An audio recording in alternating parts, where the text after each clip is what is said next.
Now, let's bring in our next guest, Amanda Adams from California Autism. How's it going, Amanda? Great, nice thanks. to see you. Thanks for having me. Were you kind of interested when the lady said that the essential oils, you could use them for autism? I've heard that before. Really? Yeah, I've talked to some parents that we work with who have used essential oils with their kids, Now, both for calming and attention. Tell me what you guys do.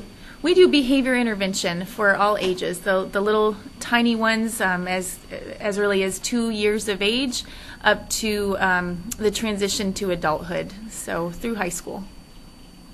It might be me, but I think that, man, is it last 10 years or so that autism is really coming to the forefront? Yeah. Were kids and adults being misdiagnosed? You mean like overdiagnosed? I don't know. I don't know. I just think it seems like I hear it a lot more now than I used to. We hear it a lot more. So when I started doing this in the early 90s, the statistic was 1 in 2,000, and now the statistic from the CDC is 1 in 67 or 87, depending on. There's a little variability there, but still less than 1 in 100. Because it can be very mild and almost undetectable, and then not so yes, mild. That's right. That's what they call it, a spectrum disorder. So we used to just say autism, but now it's autism spectrum disorder, and that encompasses the full range. So you're right, it can be very mild, practically undetectable, or it can be very debilitating. So the full range. What was autism before it was autism? You know what I mean? What were the doctors saying before? Well, that's great. The term was only coined in the mid-'60s, and before that it was either recognized as childhood schizophrenia or a form of mental retardation or disability of that kind, or it was missed. The people on the higher range of the spectrum probably weren't diagnosed at all. Because people with autism can be very functional. Oh yeah, right? Absolutely. What types of things do autistic children do? What do you notice first? The first thing for a serious diagnosis would be a lack of eye contact and joint attention. So just sharing interests with a parent, if you're looking at a very little one.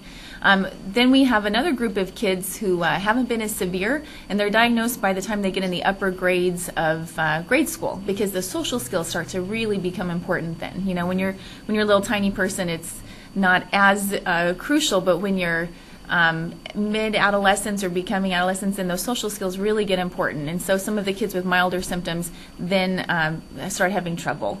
What?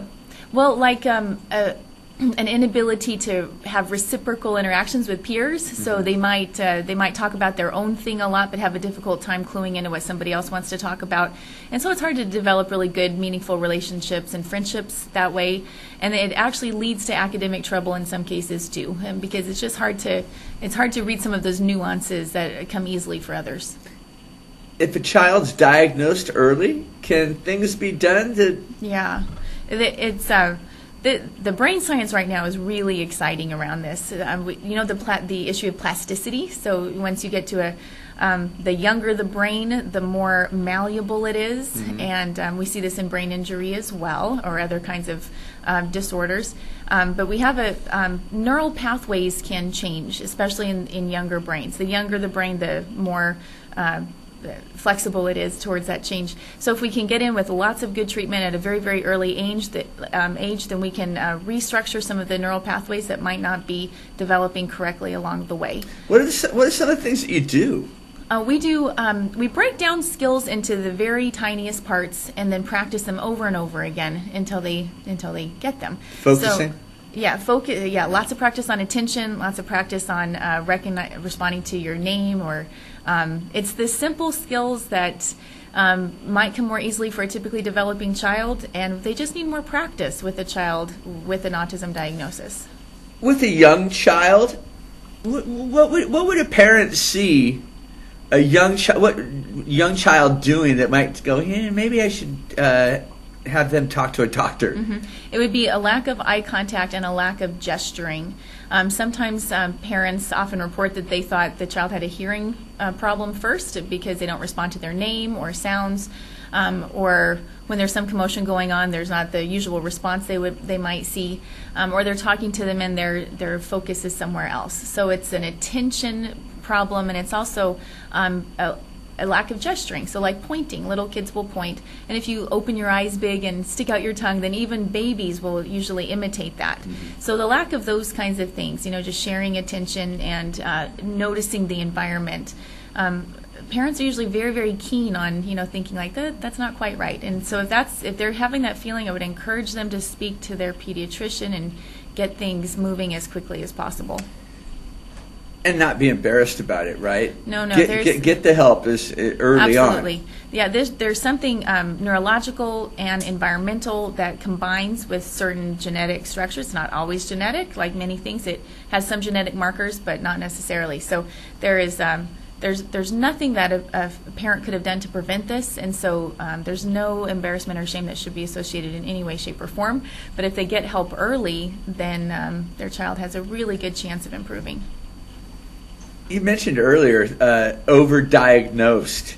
Is that happening? A lot of people think that the dramatic increase over the past couple of decades might have something to do with overdiagnosis. It's possible. There's some interaction. A few years ago, the state of California, it's been a while, several years ago, but when the first boom started, they wanted to, state of California was one, New York did their own study to see what was going on. And they did a complex study and took as many factors into account as possible, and they found that overdiagnosis could not account for the increase. So there does seem to be a true increase in autism. There may be some diagnoses because services are easier for families to get when you carry a diagnosis. So some healthcare practitioners may be very careful about not wanting to miss it, because if they miss it, you don't get services, and that's a really big problem. So they might err on the side of caution and just make sure. So I'm not really sure if that's an overdiagnosis or if it's just practitioners trying to be very careful and make sure families get the help they need. But we do know that there is a true increase for whatever reason. Okay. Now, California Autism Center, you guys are open to the public. We are, yeah. We're fairly new. I had been at Fresno State for several years, and this is a private clinical practice. We're center-based, so it's a beautiful facility designed for children to be very welcoming and warm. We have an incredible staff. They're working hard right now with kids.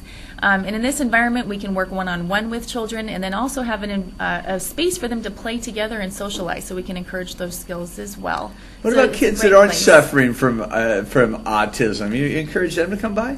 We have sibling programs, so we encourage the siblings of our clients to come by and participate too. And you educate the sibling. That's probably pretty important, right? Yeah, I think it's a very important part. And help their brother or sister along. Yeah. And sometimes also just get a little special focus on themselves too. So we do that every quarter. Have a special night just for the siblings. Where are you at? We are near the Spaghetti Factory on Cedar and Shaw, or right by the corner of Cedar and Shaw. 1630 East Shaw is our address. So we share a parking lot with the old Spaghetti Factory. That's the easiest landmark to associate. So you didn't move too far from Fresno State when you moved. That was coincidence, but we have a fantastic landlord that's very supportive there. Okay. You have a website? We do. It's calautismcenter.org. Okay. Amanda, thank you very much for coming by. Thank you for so everything much. you do in Fresno. We really appreciate it. Thanks for having me on. We're going to take a quick commercial break. We'll be right back on The Buzz. Stick around.